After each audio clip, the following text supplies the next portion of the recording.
The air in the Grand Saragon Soul lobby smelled of power. It was a calculated blend of lemon polish on Italian marble, the ghost of expensive leather from the boutique next door, and the faint, clean scent of green tea offered to arriving guests.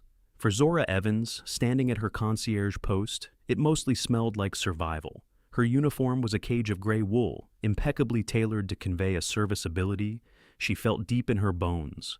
The collar was a little too tight, a constant reminder of the rigid posture required for 12-hour shifts. Her dark, coily hair was pulled back into a severe bun, a style mandated by the hotel's grooming standards, stripping away any hint of her personality. All that was left of her were her hands, resting calmly on the polished granite countertop, and her eyes. They were watchful, intelligent eyes that saw everything. The faint tremor in the hand of the CEO signing for his suite, the nervous glance a politician's wife shot her husband, the way a security guard's attention drifted for 3 critical seconds toward a beautiful actress. The Grand Saragon wasn't just a hotel, it was a vertical kingdom owned by the formidable Chairman Kwan, a man whose legitimate businesses were rumored to be the clean public face of the Haichi Syndicate, one of Seoul's most powerful criminal organizations. For Zora, it was a gilded prison that paid just enough to keep her grandmother alive. A notification vibrated in the pocket of her blazer. She resisted the urge to check it, knowing what it was. Another bill from the oncology clinic in Atlanta. Another impossible number for the experimental treatment that was her grandmother's only hope. That number was the reason she stood here, smiling placidly. A dark-skinned ghost in a sea of Korean elites. It was the reason she swallowed insults and endured the casual disdain of people who saw her as nothing more than an exotic piece of furniture. She had once been an intelligence analyst, a rising star with a top-secret clearance and a specialty in East Asian economic policy. A family crisis, a security clearance review that flagged her unconventional upbringing, and a mountain of debt had shattered that life. Now, her analytical skills were used to predict which oligarch would demand a last-minute reservation at a 3-Michelin-star restaurant. Mr. Park, the hotel's general manager, skittered out of his office, his face slick with sweat. He was a man perpetually terrified of his own shadow, and today, his shadow was long and ominous. "He's on his way!" Mr. Park hissed to the front desk staff, his voice a frantic whisper. "Chairman Choi, he's with him." A current of fear, sharp and electric, passed through the staff. Chairman Choi was bad enough. Choi Jin Hwan was a construction magnate, a loud, brutish man who treated service staff like insects. But him was worse. Him was Kwon Min-jun, the chairman's only son and heir apparent, the wolf of Gangnam. Zora had seen him before, of course. He moved through the hotel like a phantom, always flanked by 2 silent men in identical dark suits. He was a study in controlled violence, tall, with a body that was leanly muscled under suits that probably cost more than her grandmother's first round of chemo. His hair was black, severe, and perfect. But it was his eyes that held the real danger. They were cold, calculating, and missed nothing. They had swept over Zora a dozen times and never once registered her existence. To him, she was less than invisible. She was irrelevant. The glass doors slid open, admitting a blast of frigid December air and the men themselves. Chairman Choi entered first, booming in Korean to an aide, his voice echoing off the marble. He was a bull of a man, florid-faced and draped in a cashmere coat that screamed new money. Kwon Min-jun followed, and the atmosphere in the lobby shifted. The air grew heavier, colder. He didn't walk, he glided, a predator in his element. He wore a single-breasted charcoal suit that fit him like a second skin. On his wrist was a Patek Philippe watch, a simple, elegant timepiece that Zora knew could fund her grandmother's treatment for a full year. He paused, ignoring the fawning Mr. Park, and methodically adjusted his cuff, his gaze distant. Only after a perfectly calibrated moment of asserting his dominance did his eyes lift, sweeping the lobby with chilling indifference. Choi spotted Zora at the concierge desk, and a cruel smirk twisted his lips. He strode over, Min-jun following with a detached, almost bored expression. "You?" Choi barked in heavily accented English, pointing a thick finger at her. "I have a package in my car, the Bentley. Go get it." It wasn't a request. "Yes, sir," Zora said, her voice a perfect mask of deferential calm. She started to move toward the staff corridor to retrieve a hotel coat, but Choi stopped her with a raised hand. No, now it will only take a minute. Outside, the first flakes of what the news had promised would be a blizzard were beginning to fall. The wind was picking up, a low moan that rattled the plate glass. "Sir, it is hotel policy," she began, keeping her tone even. Choi cut her off, switching to rapid-fire Korean, speaking to Min Jun but looking at Zora with undisguised contempt.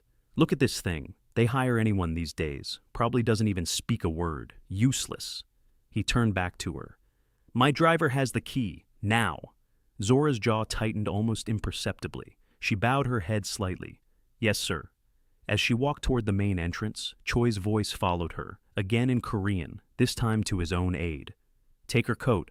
We'll see how fast she moves when she's cold. A little motivation." The aide, a young, nervous man, scurried after her. "Ma'am, your blazer." Zora stopped. She looked at the aide, then back at Choi, who was watching her with open amusement. Min Jun stood beside him, his expression unreadable, a statue carved from ice. He was witnessing this. All of them were. The other staff members were frozen, their eyes fixed on their shoes, on the walls, on anything but her. In this kingdom, the kings made the rules. 3 seconds. That's how long she gave herself. 3 seconds to decide. 1. The image of her grandmother, frail in a hospital bed. 2. The staggering number on the clinic's bill. 3. The crushing weight of survival. Slowly, deliberately, Zora slipped off her gray wool blazer and handed it to the aide. She was left in the thin, white, short-sleeved blouse of her uniform. She held Choi's gaze for a fraction of a second, her own eyes a flat, neutral void. Then she turned and walked through the sliding glass doors into the burgeoning storm. The cold was a physical blow. The wind tore at her thin blouse, instantly raising goosebumps on her arms. Her skin, a deep, rich brown, seemed to absorb the frigid air. The snow wasn't gentle flakes anymore. It was a driving, stinging sleet. She forced herself to walk, not run, across the wide circular driveway toward the line of black cars, her dignity a flimsy shield against the gale. She saw the driver, huddled in his own thick coat, rush toward her with the key. He pressed it into her freezing hand, his eyes wide with a mixture of pity and fear. She found the Bentley, unlocked the trunk, and retrieved the leather briefcase Choi had requested. It was heavy. As she turned back, the world was a swirling vortex of white. The hotel, only 50 yards away, was a hazy mirage of warm, golden light.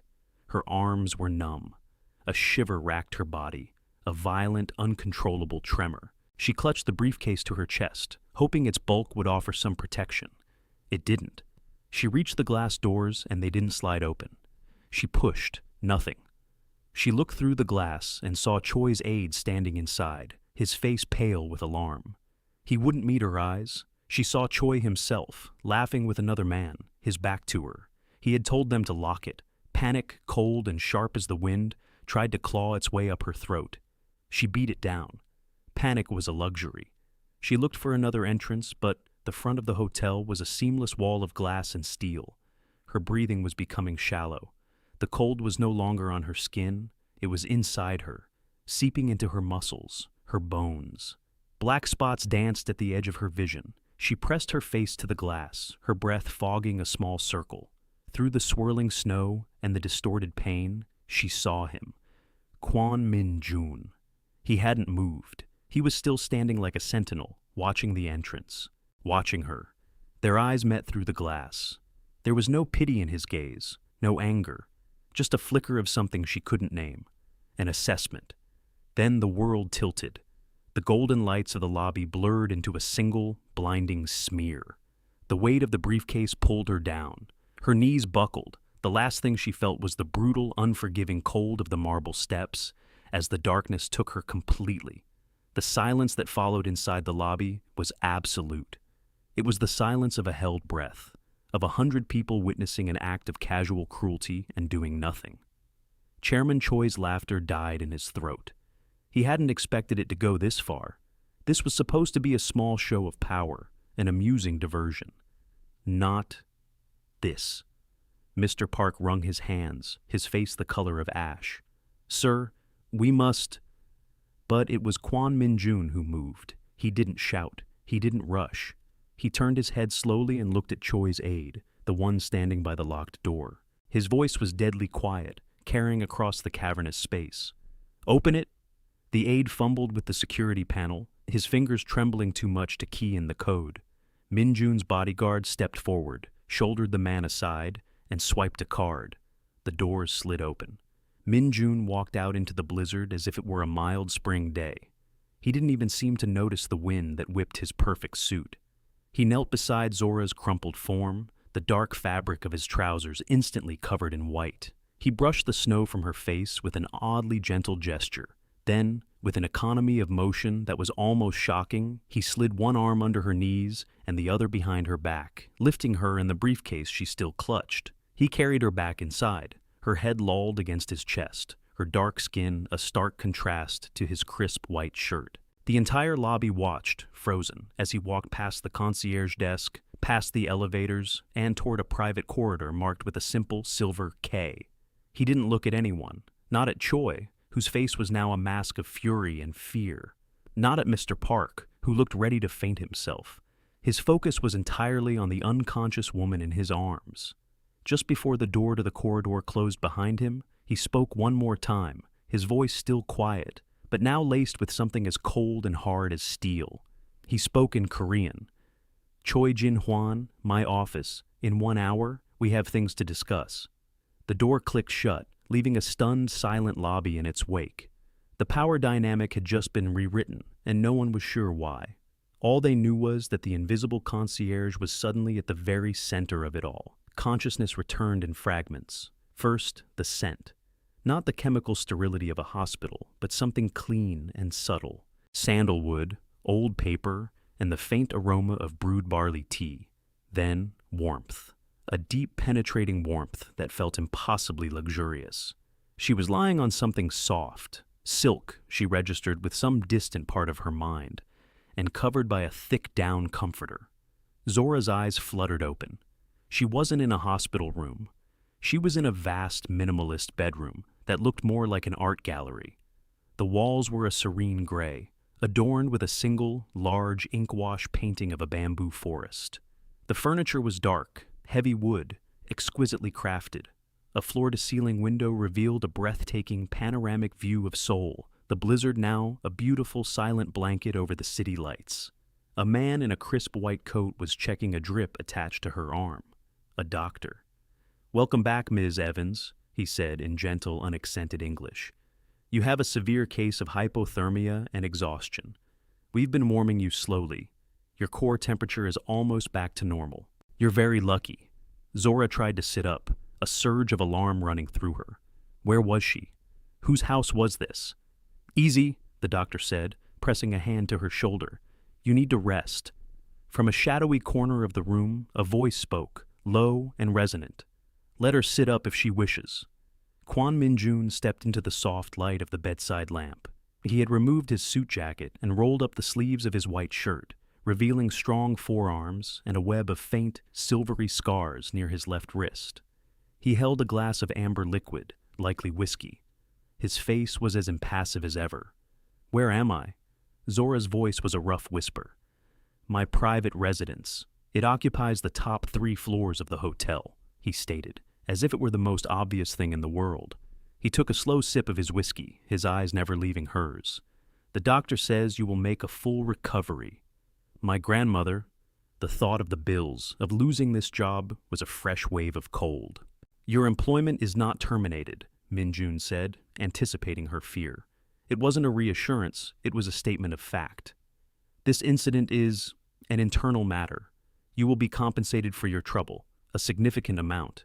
You will sign a non-disclosure agreement, and the matter will be forgotten." He was trying to buy her silence, to smooth over the mess Choi had made. She was just a problem to be managed, a liability to be paid off. The familiar weight of being powerless settled on her again. She said nothing. Her silence seemed to unnerve him more than any argument would have. He studied her, his head tilted slightly like a wolf examining a strange new creature in its territory.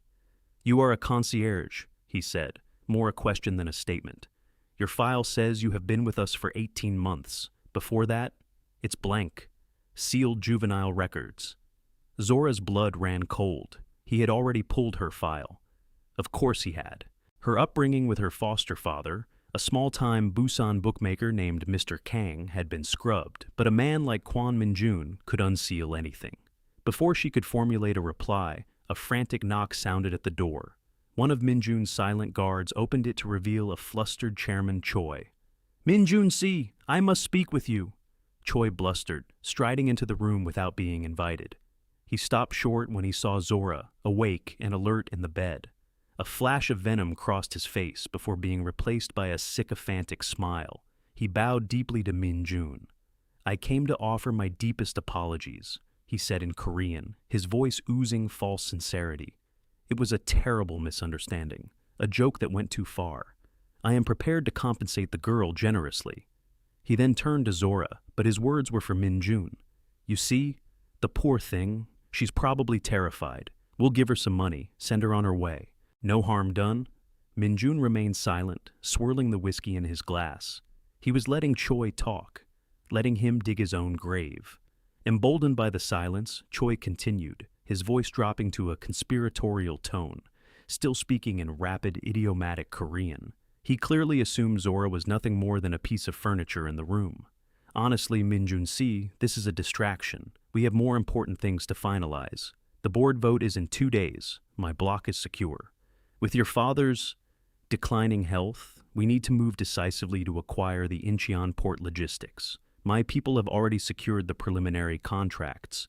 We'll cut out the old guard, install our own people. It's a clean takeover. Once we control the port, we control everything. Your father's entire household will be ours."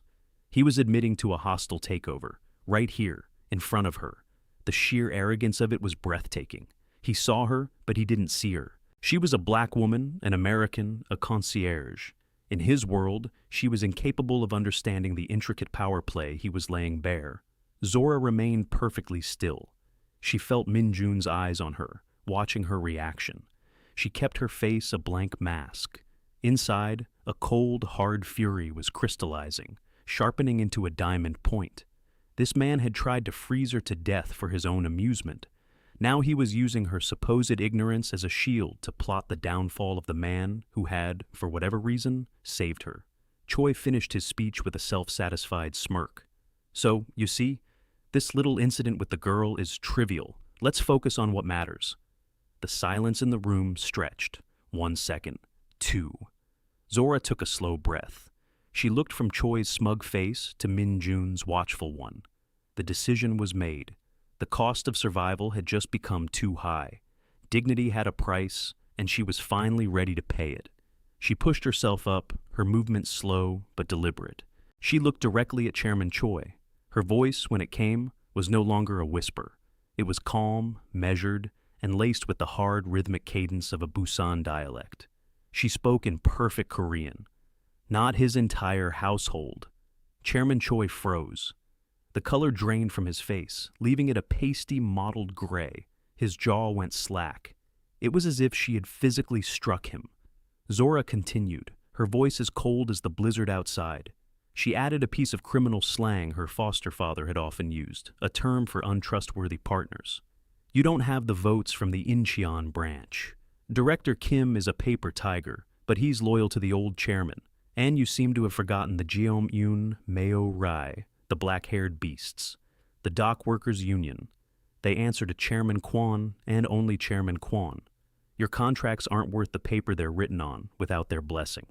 The silence that followed was absolute. It was the silence of a universe reordering itself. The doctor stared slack-jawed. Chairman Choi looked as if he'd seen a ghost.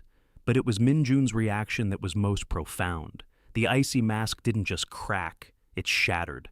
For the first time, a raw, naked emotion showed in his eyes. Shock. Pure, unadulterated shock. He slowly lowered his whiskey glass, his knuckles white. Zora's posture had changed. She was no longer a huddled victim in a bed. She sat straight, her shoulders squared, her chin high. The subservient concierge was gone. In her place was someone else, someone dangerous. Choi sputtered, trying to regain control. What, what is this trick? Who are you? He stammered in Korean. I'm the concierge, Zora replied in English, her voice dripping with ironic weight. She then switched back to the Busan dialect, her tone sharp as a razor. The one you thought was a deaf, dumb animal. You talked, I listened, it's what I'm good at. Choi turned frantically to Min-jun. She's a spy, your father's spy. You have to… Get out! Min-jun's voice cut through the air like a blade. It was the same quiet tone, but now it held the promise of swift, brutal violence. But… now! Choi scrambled backward, tripping over his own feet in his haste to obey. He shot Zora one last look of pure hatred before fleeing the room. The door closed, leaving Zora and Min-jun alone in the charged silence. The doctor had quietly slipped out at some point. Min-jun walked to the window, his back to her, and stared out at the snow-covered city for a long time. Mr. Kang from Busan, he said finally, not turning around. He ran a small crew, bookmaking mostly, honorable for a jopak. He took in a lost American girl, raised her as his own, taught her everything. She vanished 10 years ago. Everyone assumed she was dead. Zora's heart hammered against her ribs. He knew. He hadn't just pulled her file. He had connected the dots. He turned to face her. The shock was gone, replaced by an intense burning curiosity. He was looking at her, truly looking at her, for the first time. He wasn't seeing a concierge or a victim. He was seeing a weapon. Choi is a problem, he said, his voice clipped and businesslike. He's a cancer in my father's organization. He's been trying to stage a hostile takeover for a year. He's sloppy, but he has powerful allies. He thinks you're weak, Zora stated, her voice steady. He thinks you're just a rich boy playing at being a gangster. He underestimates you. A flicker of something, surprise, respect, crossed his face. And what do you think? I think you let him talk because you wanted to know the full scope of his betrayal, she said. You used me as bait. The accusation hung in the air, sharp and clean. He didn't deny it. Your fainting was an unexpected complication. His cruelty exceeded my calculations. He took a step closer to the bed. He threatened my family, my father. In the world I live in, there is only one response to that. Total annihilation, Zora finished for him. Total annihilation, he agreed, his eyes locking onto hers. But his roots are deep. To cut him out, I need to know where every single one of them leads. I need intelligence. The kind you can't buy. The kind that comes from understanding the whispers in the hallways, the code words in a conversation, the culture he thinks protects him. He paused, the offer hanging unspoken between them. This was no longer about paying her off. This was a job interview, a negotiation. You want to hire me? Zora said flatly. I want to form an alliance, he corrected her. The distinction was critical. Hire was for subordinates. Alliance was for equals. Choi tried to kill you. He will try again, now that he knows what you are. You need protection. You need resources. I can provide them. An ironclad security detail. A new life for your grandmother, anywhere in the world. The best medical care money can buy. All her bills erased. In exchange, you get my brain, Zora said. My ears. My understanding of the world Choi lives in, thanks to Mr. Kang. She swung her legs over the side of the bed, ignoring the dizzy spell that followed. She stood, facing him, the borrowed silk pajamas hanging loosely on her frame. They were almost the same height. It's not enough. Min-jun raised an eyebrow. Oh? I don't want your money as a gift. I want a contract, a salary, and a title, head of strategic analysis. I report only to you, and I get a percentage. 5% of whatever assets are seized from Choi and his conspirators upon the successful conclusion of this operation. She held his gaze, unflinching. I am not an asset you deploy. I am a partner you consult. Those are my terms. For a full 10 seconds, he just stared at her.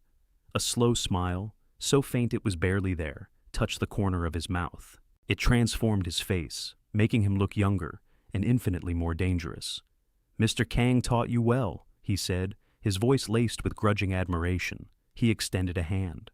Welcome to the Haichi Syndicate, Ms. Evans. Zora took his hand. His grip was firm, warm. It was a deal, a pact sealed in a billionaire's penthouse, high above the sleeping city. between a Mafia heir and the concierge who was supposed to be invisible. The war had begun. The penthouse bedroom became a war room. Within hours, Minjun's men had transformed it. Gone were the art pieces and serene decor, replaced by a suite of encrypted laptops, satellite phones, and large monitors displaying financial data streams and security feeds. Zora, dressed in a simple black sweater and trousers provided for her, moved through the space with an authority that felt like a reclaimed part of her own soul. The deferential mask of the concierge was gone, burned away by the cold and the subsequent revelation. She worked with a ferocious, focused intensity. Min Jun would sit for hours in a large leather armchair in the corner, nursing a glass of whiskey or a cup of tea, and just watch her. He rarely spoke, but his presence was a constant solid weight in the room. He had provided the infrastructure. She was providing the intelligence that made it lethal. Choi's not a financial wizard, Zora explained, pointing to a complex web of transactions on one of the screens. Her voice was crisp, analytical. He's a thug who got lucky with some real estate deals. He uses classic Huanchigi, circular money laundering. See this? She highlighted a series of transfers. A ghost account in Macau to a shell company in the Caymans, then back to a development project his cousin supposedly owns in Incheon. It's sloppy, arrogant. He's leaving a trail a mile wide because he doesn't believe anyone is smart enough to follow it. My financial team has been trying to untangle his network for months. Min Jun's voice was low, a thread of frustration running through it. Your team are bankers, Zora countered without looking up from the screen. They're looking for legal loopholes. I'm looking for criminal patterns. Mr. Kang, my father, he used to say that all criminals are lazy at heart. They find one trick that works, and they use it until they get caught. She zoomed in on another entity. This charity, the New Dawn Foundation, Choi is its biggest benefactor. It's his slush fund, and it's where he pays his off-the-books muscle. For the next 2 days, she barely slept. Food appeared on a tray, untouched until Min Jun would quietly command, "Eat." Medical staff checked on her vitals, reporting directly to him. He was a silent, vigilant guardian, ensuring his new weapon was kept in perfect working order. But Zora knew that data analysis wasn't enough. Choi's real power lay in the secret deals and promises made in places their technology couldn't penetrate. "He has a place," she said late on the second night, rubbing her tired eyes. "A bathhouse in Myeongdong. It's old, traditional, no electronics allowed. It's owned by an old Joe Pack who owes him a favor. That's where he holds his most sensitive meetings. Your men can't get near it." "We could raid it," Min Jun suggested, his voice flat. "No," Zora said, shaking her head. "Too loud. He'll scatter. You'll catch his soldiers, but he'll slip away and claim he was just a customer. You need to be a spider, not a sledgehammer. You need someone on the inside." She looked up, meeting his gaze. Someone they would never suspect. He understood immediately. His expression hardened. "Absolutely not. It's too dangerous. If they found you, they won't be looking for me," she insisted. "They'll be looking for a man, a Korean. They won't even see a black woman scrubbing the floors. To them, I'm part of the scenery, invisible. It's the same advantage he gave me in the lobby. I'm going to use it against him." This was her first challenge to his authority, her first modification of his unspoken plans. He wanted to protect his asset. She needed to prove she was an operative. "This is not a negotiation, Zora." His voice was cold. "Yes, it is," she shot back, her own voice firm. "You wanted a partner, Min Jun. A partner has a say in strategy. This is my area of expertise. Let me do my job." The tension in the room was thick enough to taste. He stared at her, his jaw a hard line of granite. It was a silent battle of wills. Finally, with a barely perceptible nod, he conceded. "1 hour, you'll be wired. A full extraction team will be on standby 2 blocks away. At the first sign of trouble, I'm sending them in. Consequences be damned." The next afternoon, Zora walked into the steamy, humid bathhouse, dressed in the simple blue uniform of the cleaning staff. She carried a bucket and mop, her head down, her movements slow and subservient. She was invisible again, but this time, it was by choice. It was camouflage. She found the private suite Choi was using. Through the screen doors, she could hear his booming voice, laying out the final stages of his plan to his key lieutenants. She began mopping the floor in the corridor outside, her ears straining to catch every word. She planted a tiny, state-of-the-art listening device under a decorative wooden bench. a piece of tech that looked like a drop of dried resin. As she was finishing, one of Choi's men came out. He sneered at her. "Hey you, Auntie, get me some cold towels." Zora kept her head bowed. "Yes, sir." But as she turned, her eyes caught something else. On a small table inside the room was Choi's phone. He was so confident in the bathhouse's security that he had left it out. A plan bloomed in her mind, audacious and incredibly risky. When she returned with the towels, she tripped, stumbling into the room. The towels went flying. In the ensuing chaos and Choi's angry shouting, her hand darted out, a shadow in the steam. Her fingers brushed against the phone, her thumb expertly cloning its SIM data onto a micro-reader hidden in her palm. It took less than 2 seconds. "Useless woman!" Choi roared. "Get out!" Zora scrambled to her feet, bowing and apologizing profusely in broken, formal Korean, playing the part of the terrified menial worker to perfection. She backed out of the room and fled down the corridor, her heart pounding. She had the device planted, and she had his entire digital life in the palm of her hand. Back in the penthouse, she and Min Jun watched the data from Choi's phone flood their system. Contacts, call logs, encrypted messages, bank transfers. It was the motherlode.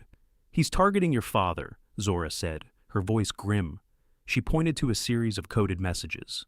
"There's a charity gala at the hotel tomorrow night. Chairman Kwan is scheduled to give a speech. Choi is planning to make his move then."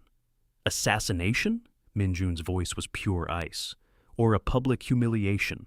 Something to make your father look weak, senile, to trigger a no-confidence vote from the board on the spot." Zora's eyes narrowed as she cross-referenced the names from his phone with a list of gala attendees. "He's got people on the inside, catering staff, security." Suddenly, her own phone, a new burner Min Jun had given her, buzzed. It was a text from an unknown number, a single photo. Her grandmother, asleep in her hospital bed in Atlanta. The timestamp was from 5 minutes ago. The blood drained from Zora's face. The message below the photo was simple. "We know who you are. Back off. Or she pays the price." A primal animal rage, white-hot and blinding, seized her. Choi had found her grandmother. He had crossed the one line that could never be crossed. Min Jun saw the look on her face and was by her side in an instant. He saw the phone. His expression turned murderous. "I will handle this," he said, his voice a low growl. He was already reaching for his own phone to deploy his people. "No." Zora's voice was chillingly calm. She looked up at him, her eyes burning with a cold fire he had never seen before. "He made this personal. He threatened my family. Now I'm going to dismantle his." She turned back to the monitors, her grief and fear transmuting into crystalline purpose. "He wants to make a move at the gala, fine. We'll let him," she said, her fingers flying across the keyboard. "He thinks he's setting a trap for your father, but he's walking into mine." She looked at Min Jun, her expression hard as diamonds. "He wanted a war, Min Jun. Now he gets one. And it ends tomorrow night. On my terms." The plan Zora laid out was a masterpiece of psychological warfare. It was elegant, brutal, and deeply personal. Min Jun wanted to respond with overwhelming force, to flood the gala with his own men and turn the hotel into a fortress. "No," Zora insisted, her voice resonating with newfound command. "That's his expectation. A show of force is a sign of fear. We do the opposite. We project absolute confidence. Security will be visible, but light. Everything must appear normal." "He has people on the inside," Min Jun argued, his protective instincts warring with his growing respect for her strategic mind. "I know," Zora said, pulling up the data from Choi's cloned phone. "A sous chef in the main kitchen, 2 waiters, and a security guard who monitors the loading dock cameras. Your team will quietly replace them an hour before the event. The real traitors will be detained for questioning. We let Choi's field commander, this man," she tapped a photo on the screen, "believe everything is going according to plan." Her plan hinged on a piece of cultural knowledge that Min Jun's men would have never considered. "Choi won't use a gun. It's too crude, too loud. He wants to humiliate your father, not martyr him. He'll use poison, something subtle that mimics the symptoms of a stroke. The poison will be in the ceremonial toast, in the glass reserved for Chairman Kwan. How can you be so sure? Because Mr. Kang was poisoned by a rival once, Zora said, her voice distant. It's a classic move. It sows chaos and doubt without the mess of a bullet. It's about destroying honor, not just life. She then outlined the masterstroke. Your father will not drink from his glass. Just before the toast, you will create a small distraction, a dropped tray, a sudden announcement. In that moment, a waiter will switch your father's glass with an identical one. A waiter that no one will ever suspect. She looked at him, and he understood. Me, she said. Zora, no, you are the target now. He knows about you. He knows about the concierge who speaks Korean. He doesn't know what else I am. He will be looking for your men. He will be looking for threats. He will not be looking at a black waitress serving champagne. I'll be invisible again, and I will be the one to save your father. This was more than a plan. It was a declaration. She was not just his analyst. She was his field operative. She was putting herself back in the line of fire, not as a victim, but as a protector. It was a mirror of his own action when he carried her from the cold. Protection as romance, flowing in both directions. He saw the unshakable resolve in her eyes, and finally, he nodded. The risk is immense. The reward is his entire empire, she replied. As Min-jun's teams moved to execute her plan, Zora took a moment for herself. Min-jun had already dispatched a covert team of his most trusted men to Atlanta, former special forces, now on his payroll. They had secured the entire hospital floor and moved her grandmother to a private guarded suite. A world-renowned oncologist was on a plane from Switzerland. The message was clear. You are one of us now. Your family is our family. The night of the gala, the Grand Saragon's ballroom was a glittering spectacle of wealth and power. Zora moved through the crowd, dressed in the black and white uniform of the catering staff. A tray of champagne flutes balanced perfectly on her hand. Her hair was tucked under a small cap. She was anonymous, another face in the sea of service. But beneath the uniform, her senses were on fire. She was mapping the room, tracking Choi's men, watching every interaction. She saw Chairman Kwon at the head table, looking regal but frail. Min-jun was at his side, a silent, watchful predator in a flawless tuxedo. Choi was across the room, holding court, his face flushed with triumph. He thought he was minutes away from victory. The moment came. The master of ceremonies called for the toast. As planned, a waiter approached the head table with a special tray, a single glass of vintage champagne for the chairman. Zora saw him. It was Choi's field commander, the man from the photo, disguised in a uniform. As he placed the glass in front of Chairman Kwon, Zora saw Min-jun subtly shake his head at another of his men. A commotion erupted near the stage, a loud crash of breaking glass. Every head turned. In that split second of distraction, Zora moved. She was a ghost. She glided to the head table, her own tray held high. With a movement so swift and fluid it was almost imperceptible, she lifted the poison glass from the table and replaced it with one from her own tray. She palmed the poison flute, hiding it among the others. No one saw, no one noticed. She turned to leave, but as she did, her eyes met Chairman Kwon's. The old man's gaze was sharp, intelligent. He had seen it. He had seen the entire thing. He gave her a slow, deliberate nod, a gesture of profound gratitude and respect. Zora melted back into the crowd. She watched as Chairman Kwon raised his glass. She watched as Choi raised his, a triumphant smirk on his face. The toast was made. Chairman Kwon drank. And nothing happened. The color drained from Choi's face. He looked from the perfectly fine chairman to his field commander, who was staring in disbelief. The plan had failed. Panic began to dawn in Choi's eyes. Zora made her way to a service exit, the poison glass still on her tray. As she pushed through the door, into the quiet of the service corridor, a hand clamped down on her shoulder. She reacted instantly. Years of training with Mr. Kang, training for a life she thought she'd left behind, took over. She dropped the tray, the glasses shattering on the floor. She spun, using her attacker's momentum against him, driving her elbow into his ribs and hooking her leg behind his. It was Choi's commander. He grunted in pain and surprise, stumbling off balance. He was bigger, stronger, but Zora was faster and more precise. She didn't fight like a brawler. She moved like a surgeon. A sharp strike to the throat, a disabling blow to the knee. He went down, gasping for air. Before he could recover, she had his hands zip-tied behind his back with a tie she'd concealed in her sleeve. It was over in less than 10 seconds. The door opened and Minjun stepped through, his own men fanning out behind him. He took in the scene, Zora standing over the incapacitated man, breathing hard but unharmed, the shattered glass on the floor. He looked at her, and the cold mask was gone, replaced by a raw, undisguised relief that was more intimate than any touch. "It's done," Zora said, her voice steady despite the adrenaline coursing through her. She nudged the groaning man with her foot. "He can tell you everything you need to know about Choi's co-conspirators." Minjun walked over to her, his eyes scanning her for any injury. He reached out, not to touch her, but to gently brush a stray piece of glass from her sleeve. The gesture was small, but it was everything. "My father is safe," he said, his voice low. "Because of you." "Choi is still out there," Zora reminded him, her focus already shifting back to the larger objective. "Not for long," Minjun replied, a predatory gleam in his eyes. "The game is over. Now comes the checkmate."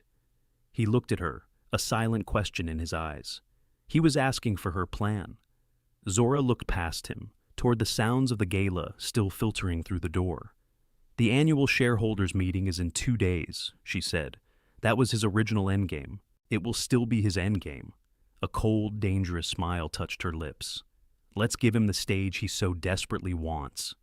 The day of the Heichi Corporation's annual shareholders meeting, the atmosphere in the Grand Saragon's main ballroom was electric with tension. Rumors had been flying for 2 days, of Chairman Kwan's failing health, of a failed coup at the gala, of an imminent and hostile power shift. Choi Jin-hwan walked in like a conquering hero. He was flanked by his own coterie of board members, men whose loyalty he had bought and paid for. He was projecting an aura of absolute confidence, but a keen observer might have noticed the slight tremor in his hand, the way his eyes darted around the room. His plan at the gala had failed spectacularly, and he didn't know why. But he still believed he had the votes. He believed the old chairman was a wounded lion, ready to be put down. He made his way to the front of the ballroom, where the main dais was set up. Chairman Kwan was already seated, looking as serene and immovable as a mountain. At his right sat Kwan Min-jun, his face a cold, unreadable mask. The seat at the chairman's left, usually reserved for the company's chief counsel, was empty. The meeting was called to order. The preliminary business was conducted with a tense efficiency. Then came the main event. Choi stood, recognized by the chair. "Esteemed members of the board," he began, his voice booming across the silent room. "We stand at a crossroads. For years, we have benefited from the wisdom and leadership of Chairman Kwan. But we must also face reality. Leadership requires strength, vitality. With the chairman's recent health concerns, it is our duty to ensure the stable future of this great corporation." He launched into a prepared speech about new directions, about seizing the future, culminating in a motion for a vote of no confidence in Chairman Kwan and the proposal of his own name as the new chairman. "I second the motion," one of his allies called out. The room held its breath. The vote would be close. Chairman Kwan listened patiently. When Choi was finished, the old man didn't speak himself. He simply gestured to the empty chair beside him. "Before we vote, I wish to introduce the newest member of our executive board, who will be acting with my full proxy, Ms. Zora Evans, our new head of global security and strategic analysis." From a side door, Zora entered. A collective gasp swept through the room. Choi froze, his self-satisfied smirk dissolving into a mask of pure shock. This was not the concierge. This was not the waitress. Zora was transformed. She wore a bespoke, dark navy pantsuit, the jacket cut with the clean, sharp lines of a modern hanbok. Her hair was styled in an elegant braided crown that highlighted the proud angle of her jaw. She walked with a calm, deliberate confidence, her heels clicking softly on the marble floor. She was no longer invisible. She was the most powerful presence in the room. She took her seat at the head table, placing a slim tablet in front of her. She looked directly at Choi, and for the first time, he saw not a servant, but an executioner. He recognized her. He finally truly saw the woman he had tried to destroy. "What is the meaning of this?" Choi sputtered, pointing a trembling finger at her. "This is a farce. She's a nobody, a concierge, Have her removed! Ms. Evans now controls a 12% stake in this company, Chairman Kwan announced, his voice ringing with quiet authority. A stake I personally granted her, in gratitude for services that saved this company and my life. Her vote, combined with my own, represents the controlling interest. The color drained completely from Choi's face. He was trapped, utterly and completely outmaneuvered. The vote was called.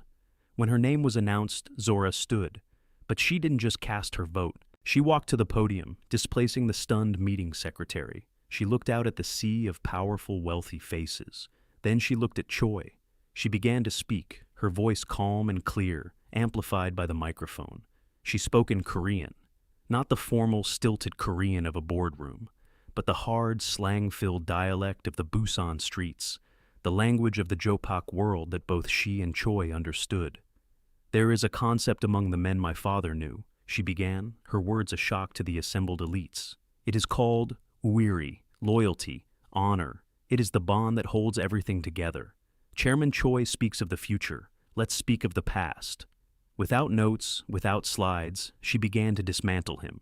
She laid bare his entire conspiracy, not with financial jargon, but with the narrative of his betrayal. She detailed the secret meetings at the bathhouse, naming the men he met with. She described the Hwanchigi money laundering schemes, calling them by their street names. She spoke of the threats against her grandmother, of the plot to poison Chairman Kwan. She exposed every dirty secret, every broken promise, every act of dishonor. It was a verbal vivisection, performed with surgical precision. When she finished, the room was deathly silent. Choi was pale, shaking, his facade of power stripped away. "This is lies, slander," he roared, his voice cracking with desperation. He took a step toward the dais, his eyes wild. You lying black bitch." He lunged, not at Chairman Kwan, but at Zora. He was a bull charging, blind with rage. Min Jun's bodyguards moved to intercept, but Zora held up a hand, a gesture of absolute command. She stood her ground. As Choi reached her, she didn't flinch. In one fluid economical motion, she sidestepped his clumsy charge, grabbed the arm of his expensive suit, and used his own momentum to twist him into an arm lock. With a sharp application of pressure to his shoulder joint, she forced him to his knees. The sound of his cry of pain echoed in the silent ballroom. She leaned down, her face close to his, her voice a deadly quiet whisper for only him to hear. "You should have left me in the cold." Then she straightened up, still holding the powerful man, immobile, with one hand. She spoke into the microphone in perfect, clear English, for the benefit of the international investors present. "You were right about one thing, Chairman Choi. I am just a concierge." She paused, letting the words hang in the air. "With very good ears." At that moment, as if on cue, the ballroom doors opened and teams of stern-faced prosecutors from the Seoul Central District Office filed in. They had been waiting outside, armed with the evidence Zora had compiled. They walked past the stunned board members and straight toward the dais. They were the cleanup crew. The battle was already won. 6 months later, the view from the top floor of the Grand Saragon Seoul was still breathtaking, but now it belonged to Zora. Her official title was Executive Vice President of Global Security, a role she had not just been given, but had defined. The penthouse was now her office, the war room a permanent installation. She was in the middle of a briefing with her new security team, an elite unit of international specialists she had handpicked. She moved between English, Korean, and Mandarin with effortless fluency, outlining a risk assessment for a new hotel project in Shanghai. Her team listened with a focused respect that had been earned, not demanded. She was no longer Zora Evans, the concierge. She was Bai Pyo Nim, vice president. Her grandmother was thriving. She was living in a beautiful, sun-drenched house in Southern California with a full-time nursing staff. Zora had visited her last month. They had sat in the garden, her grandmother's hands no longer frail, tending to her prize-winning roses. The medical bills were a distant memory. The fear was gone, replaced by a quiet, peaceful joy. That evening, Zora stood on the private balcony outside her office, nursing a cup of tea and looking out at the sprawling galaxy of lights that was Seoul. The door slid open behind her. It was Min Jun. He walked over to stand beside her, a comfortable silence settling between them. In the past 6 months, they had forged a formidable partnership, a bond built on mutual respect and shared danger. There were no declarations, no grand romantic gestures. There was just this easy proximity, this shared understanding. He handed her a small, exquisitely wrapped box. She opened it. Inside, nestled on a bed of black velvet, was a watch. It was a simple, elegant Cartier, its face a deep, midnight blue. It wasn't flashy like his Patek Philippe. It was understated, strong, timeless. It was a symbol, a recognition. "Your contract stipulated a percentage," he said, his voice a low murmur. "This is the first installment." Zora smiled, a genuine warm smile that reached her eyes. "It's beautiful, Minjun." "You belong here, Zora," he said simply, his eyes meeting hers. It wasn't a compliment, it was a statement of fact. She was no longer an outsider. She was home, not in a place, but in the full and complete recognition of her own worth. She looked from his face to the sprawling city below, the city that had once been a symbol of her gilded cage. Now it was her kingdom. She had been invisible, and she had been targeted. She had endured, and she had decided. She had acted, and she had won. Her justice hadn't been given to her. She had taken it with her own 2 hands. When the world tries to make you invisible, how loud do you have to be seen?